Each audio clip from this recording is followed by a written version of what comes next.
All right, looking at indigenous peoples before 1492, we can see how gender roles really were divided.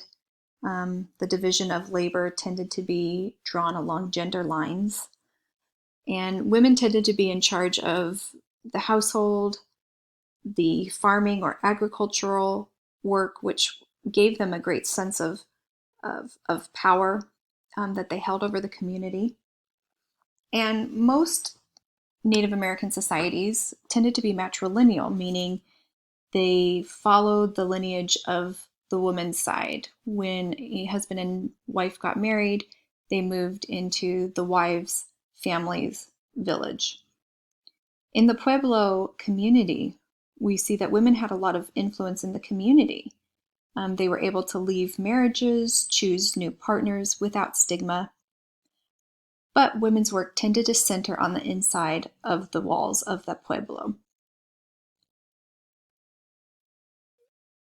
In most Native American societies, men tended to be more in charge of hunting, warfare, that type of thing. In some cases, we do see some fluidity where men would help out in agriculture and plowing, as we can see in this image here. But for the most part, across Native American culture, we see women primarily being the agricultural hands. Women had economic power as well. They were productive roles in societies producing, daily life needs such as food, but also goods like baskets and mats. They didn't always have formal political power in the form of a chief, but women's power tended to operate more covertly, as one historian has noted, where they would have influence over the chief's decisions, or they would counsel the male leaders and help them come to smart decisions for the tribe. Women also had a lot of sexual freedom. We see that with their ability to have premarital sex. We see that with their ability to choose their partners and initiate divorce if they wanted. But we also see that in the Berdache, the peoples that did not conform to the typical gender roles.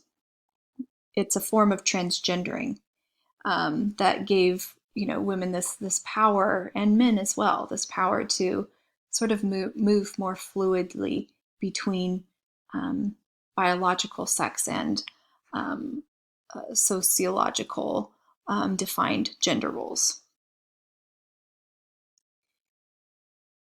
As we said, men were more in charge of the hunting and the warfare. But in the Iroquois Confederacy, women chose the chiefs and could initiate war by avenging death. So a lot of power in that regard.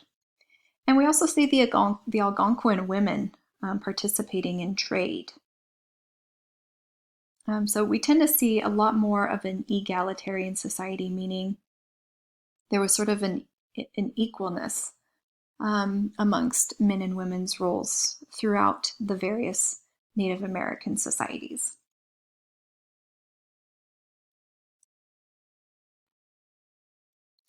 When it came to religious and political power, women could hold prestigious positions in the tribe, as I mentioned earlier, as counselors, as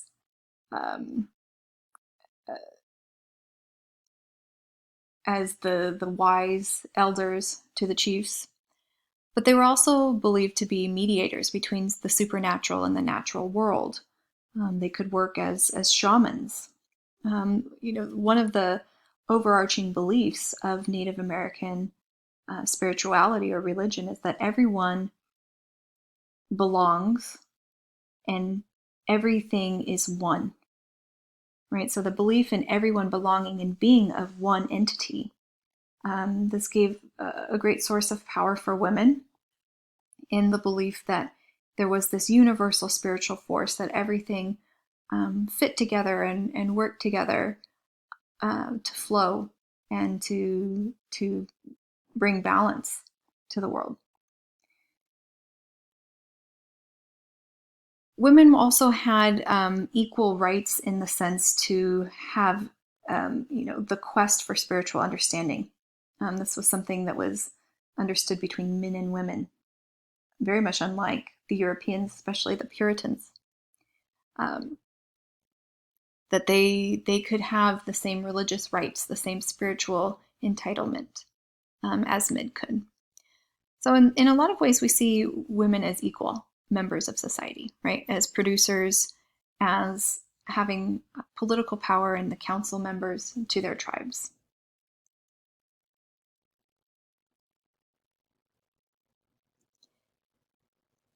The impact of European colonization and European contact was quite devastating to the Native American populations.